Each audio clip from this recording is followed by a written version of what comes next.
জীবনে চলার পথে ভুল করেছিলাম না। লাইফে যদি কোনো কারণে পথ হাঁটতে ভুল করি বা বিপথে চলে যাই, সেই পথটাকে ঠিকভাবে দেখিয়ে দেওয়ার জন্য অনেক গুরুজন ব্যক্তিরা এবং অনেক ভালো পরামর্শদাতা মানুষ রয়েছেন।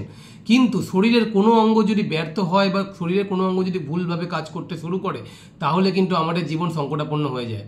নমস্কার, আমি ডক্টর মনোজিৎ সরকার, কনসালটেন্ট ল্যাপারোস্কোপিক জিআই, অঙ্ক and general surgeon and physician, fellow in clinical and advance cardiology. আজকে যে টপিকটা নিয়ে আমরা আলোচনা করব এখানে, সেই টপিকটা কার্ডিওলজির one of the most important একটা টপিক।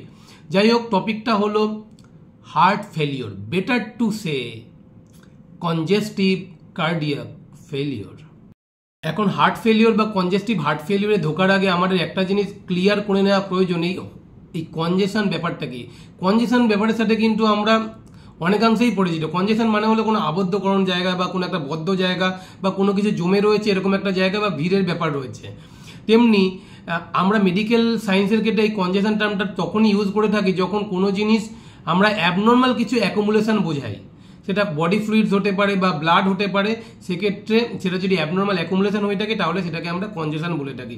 তেমনি কার্ডিওলজির ক্ষেত্রেও এই যে কনজেস্টিভ টার্মটা হার্ট ফেলিওর আগে অ্যাড করা হয়েছে, তার মানে বুঝতে হবে হার্ট ফেলিওর এমন একটা ইনসিডেন্ট হয়েছে যেটা ডিউ টু কোনো অ্যাবনর্মাল অ্যাকুমুলেশন। এই অ্যাবনর্মাল অ্যাকুমুলেশনটা কি? সেটা ব্লাড।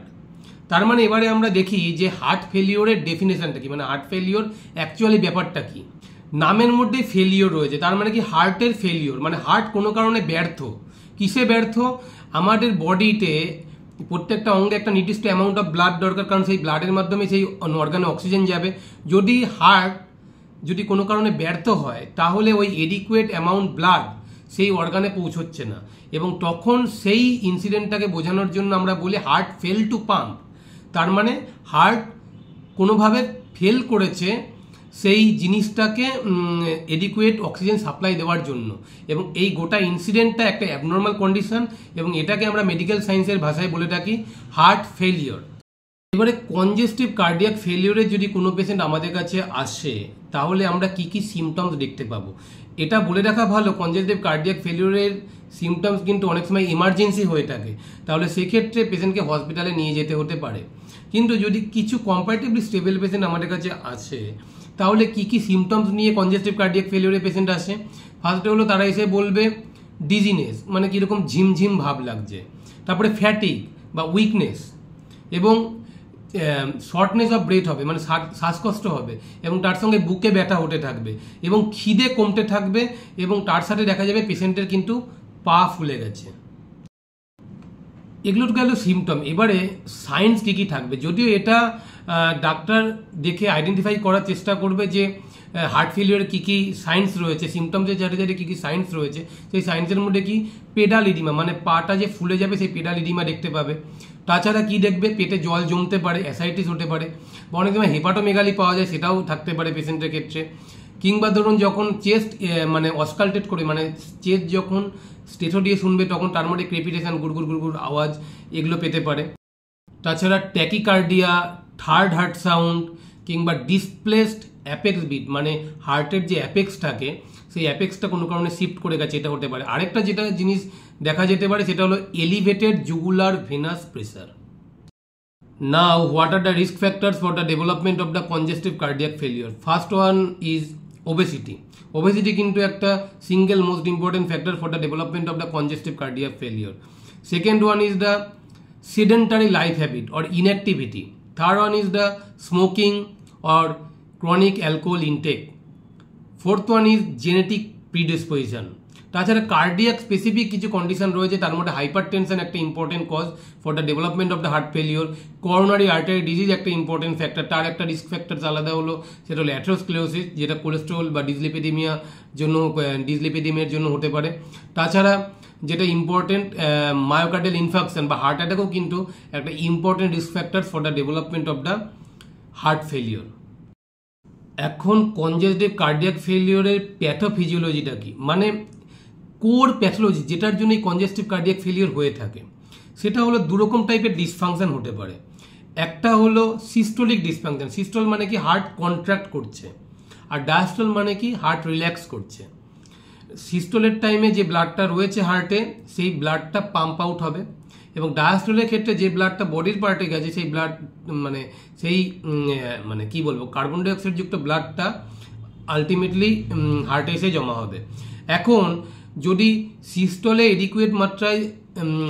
টাইমে এডিকুয়েট মাত্রায় ব্লাড গিয়ে না পৌঁছয়, তার জন্য যেমন এই হার্ট ফেলিওর হতে পারে, তেমনি ডায়াস্টোলিকের টাইমে ঠিকঠাক করে যদি ডায়াস্টোলিক ফেজটা না হয়, তাহলে কিন্তু যে ব্লাডটা আসছে সেই মানে রিল্যাক্স না হয় হার্টটা, তাহলে এডিকুয়েট ব্লাডটা রিটার্ন হবে না, ফলে সেই ব্লাডটা পিউরিফাই হওয়ার চান্স কমে যাবে। তো এই দুটো ইম্পর্টেন্ট কোর ফ্যাক্টরস কিন্তু responsible for the development of the congestive cardiac failure. এখন স্টেজেস অফ হার্ট ফেলিওর, এটা নিউ ইয়র্ক হার্ট অ্যাসোসিয়েশনের একটা ক্লাসিফিকেশন রয়েছে এবং তার 4টে স্টেজ রয়েছে, এবং 4টে স্টেজের রেসপেক্টে 4টে আলাদা আলাদা ক্যাটাগরির সিমটমস রয়েছে। এবারে চলে আসি কনজেস্টিভ কার্ডিয়াক ফেলিওরের স্টেজ নিয়ে। নিউ ইয়র্ক হার্ট অ্যাসোসিয়েশনের 4টে স্টেজ রয়েছে, সেই 4টে স্টেজের 4 রকম টাইপের সিমটমস থাকে। স্টেজ 1 বা স্টেজ এ যেটা রয়েছে তাকে আমরা বলে থাকি অ্যাট রিস্ক হার্ট ফেলিওর। এখানে হার্ট ফেলিওরের এক্স্যাক্ট কোনো রকমের সিমটমস থাকে না এবং কোনো রকমের অ্যাক্টিভিটিতে কোনো রকম লিমিটেশন থাকে না। স্টেজ বি সেটাকে বলা হয় এটাকে প্রি হার্ট ফেলিওর। এখানে হার্ট ফেলিওরের কিছু সিমটমস অবশ্যই থাকে কিন্তু কোনো লিমিটেশন থাকে না। স্টেজ সি যেটা ক্লাসিক্যাল হার্ট ফেলিওর, সেই ক্লাসিক্যাল হার্ট ফেলিওরে সমস্ত রকমের সিমটমস থাকবে এবং পেশেন্টের মার্কড লিমিটেশন থাকবে। শুধুমাত্র অর্ডিনারি অ্যাক্টিভিটি কিছু রয়েছে সেগুলো করতে পারবে, কিন্তু কোনো মেজর অ্যাক্টিভিটি করতে পারবে না, এবং অ্যাট রেস্টে কোনো রকমের সিভিয়ার সিমটমস আমরা দেখতে পাবো না। স্টেজ ডি, এই স্টেজটাকে বলা হয় এটাকে অ্যাডভান্স হার্ট ফেলিওর। এইখানে পেশেন্টের সিভিয়ার লিমিটেশন রয়েছে অ্যাক্টিভিটিতে, ইভেন অ্যাট রেস্টেও কিন্তু পেশেন্টের সিমটমসটাও সিভিয়ার থাকবে, এবং এটা অলওয়েজ এমার্জেন্সি একটা কন্ডিশন। এখন চলে আসি ক্লাসিফিকেশন অফ হার্ট ফেলিওর নিয়ে। তার আগে এটা বলে রাখা ভালো, এই ক্লাসিফিকেশনে ঢুকলে আমি যে প্রথমে ডেফিনেশনটা বলেছিলাম যে হার্ট ফেলিওর বলতে কি বোঝায়, যে এডিকুয়েট অ্যামাউন্ট অফ ব্লাডটা কিন্তু বডিতে দিতে পারছে না। কিন্তু এই হার্ট ফেলিওরের ক্লাসিফিকেশনে ঢুকলে বোঝা যাবে যে এখানে কিছু ক্ষেত্রে দেখবো যে হার্ট নর্মালি পাম্প করছে, কিন্তু সেই পাম্পটা বডির ডিম্যান্ড বেড়ে যাওয়ার জন্য বডির রেসপেক্টে এডিকুয়েট হচ্ছে না, তাই সেটাও কিন্তু একটা heart failure.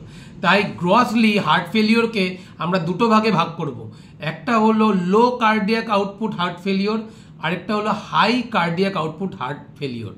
Low cardiac output heart ফেলিওরের ব্যাপারটা কি, যেখানে heart adequate amount of the blood বডিতে দিতে পারছে না, তাই সেই রেসপেক্টে হার্ট ফেলিওর। আর high cardiac output heart failure কি, মানে হার্ট ফেলিওর কি, সেটা হলো যে এখানে কার্ডিয়াক আউটপুটটা নর্মাল অথবা কার্ডিয়াক আউটপুটটা বেড়েছে উইথ রেসপেক্ট টু বডি নিডসটা অনেক বেড়ে গেছে, এবং যার জন্য ওই হার্টটা এডিকুয়েট ব্লাড দিতে পারছে না বডি নিড নর্মাল নিডের থেকে বেশি হওয়ার জন্য, সেটাও কিন্তু high cardiac output heart failure. এই high cardiac output heart failure আমরা কোথায় দেখতে পাই, পেশেন্ট যদি অ্যানিমিক হয়ে থাকে, পেশেন্ট যদি প্রেগনেন্ট হয়ে থাকে, হাইপার থাইরয়েডিজম পেশেন্টের ক্ষেত্রে দেখতে পাই, এবং আর্টেরিওভেনাস ম্যালফরমেশনের ক্ষেত্রে কিন্তু এই high cardiac output heart failure দেখতে পাই। On the other hand low cardiac output heart ফেলিওরের দুটো টাইপ রয়েছে, একটা হলো রাইট সাইডেড হার্ট ফেলিওর, একটা হলো left sided heart failure. Left sided heart failure আবার দুটো টাইপ রয়েছে, একটা হলো সিস্টোলিক হার্ট ফেলিওর এবং আরেকটা হলো ডায়াস্টোলিক হার্ট ফেলিওর। এখন বেসড অন ডিউরেশন অনুযায়ী হার্ট ফেলিওরের আরেকটা ক্লাসিফিকেশন রয়েছে, সেটা হলো অ্যাকিউট কনজেস্টিভ হার্ট ফেলিওর বা অ্যাকিউট হার্ট ফেলিওর। আরেকটা হলো ক্রনিক হার্ট ফেলিওর, যেখানে সিমটমসটা 3 বা 3 মাসের বেশি পারসিস্ট করছে। Acute heart failure always emergency, সেটা কোথা থেকে হতে পারে, অ্যাকিউট মায়োকার্ডিয়াল ইনফার্কশন বা হার্ট অ্যাটাক যেটা বলি, বা সিভিয়ার হাইপার টেনশন। তো সেক্ষেত্রে কিন্তু আমরা এই অ্যাকিউট হার্ট ফেলিওর দেখতে পাই। এখন হার্ট ফেলিওরের একটা রিসেন্ট ক্লাসিফিকেশন এসেছে, যেখানে বলা হচ্ছে যে লেফট ভেন্ট্রিকুলার ইজেকশন ফ্র্যাকশনের উপর বেস করে এই ক্লাসিফিকেশনটা, সেটা হলো heart failure with reduced ejection fraction, যেখানে ইজেকশন ফ্র্যাকশনটা 40 বা 40-র কম। Heart failure with mildly reduced ejection fraction, যেখানে ইজেকশন ফ্র্যাকশন হলো 41 to 49%। Then heart failure with preserve ejection fraction, যেখানে ইজেকশন ফ্র্যাকশনটা হলো 50 বা 50%-এর বেশি। এখন আরেকটা রিসেন্ট টাইপ যোগ হয়েছে এই ক্লাসিফিকেশনের সাথে, সেটা হলো heart failure with improved ejection fraction, যেখানে ইজেকশন ফ্র্যাকশন প্রথমে 40 অথবা 40-র নিচে ছিল এবং তারপরে ট্রিটমেন্টের পরে সেটা 40-র উপরে চলে গেছে, তাহলে সেটা হলো heart failure with improved ejection fraction. Now the treatment portion of the congestive cardiac failure. এই ট্রিটমেন্টের কিন্তু 4টে ডিফারেন্ট জায়গা রয়েছে। প্রথমে হলো জেনারেল মেজারমেন্ট, মানে আমরা কীভাবে এটাকে আটকাতে পারবো যাতে ফার্দার কোনো কমপ্লিকেশন না হয়, সেটাকে কী করে আটকাতে পারবো। দেন হলো কিছু মেডিকেশান, দেন হলো কিছু ইন্টারভেনশন, অ্যান্ড 4 হলো সার্জিক্যাল।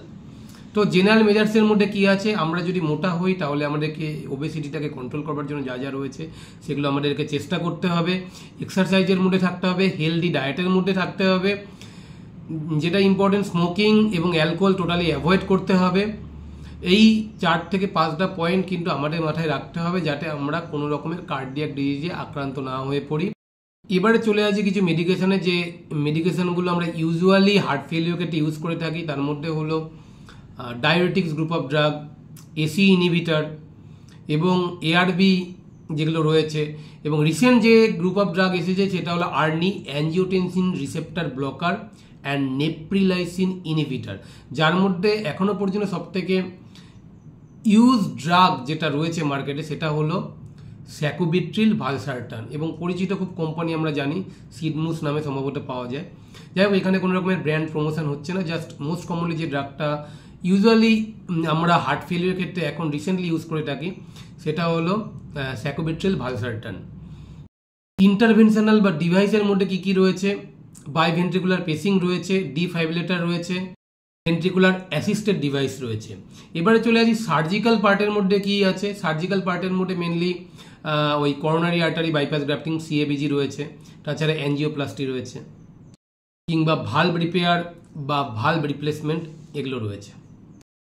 তো যাই হোক, আজকের হার্ট ফেলিওরের টপিকটা এই পর্যন্ত। ডিটেলসে খুব একটা আলোচনা করার ব্যাপার নেই এক্ষেত্রে, যতটা পারলাম সহজভাবে আপনাদের কাছে তুলে ধরলাম। আশা করি ভালো লাগবে আপনাদের সাথে। এবং জিনিসটা হার্ট ফেলিওরের ব্যাপারটা কিন্তু আমাদেরকে মাথায় রাখতে হবে, কারণ এখন যা অবস্থা দাঁড়িয়েছে খুব কম বয়সেও কিন্তু হার্টের রোগ আমরা দেখতে পাচ্ছি। তাই আমরা কোনোরকমভাবে হার্ট সংক্রান্ত কোনো বিষয়ে আমরা কিন্তু কোনোরকমভাবে অবহেলা করব না। প্রয়োজনে যদি সেরকম মনে হয় কোনো সিমটমস আমরা দেখতে পাচ্ছি তাহলে অবশ্যই নিকটবর্তী ডাক্তারের পরামর্শ নেব। যাই হোক, সুস্থ থাকুন, ভালো থাকুন, আবার দেখা হবে। ধন্যবাদ।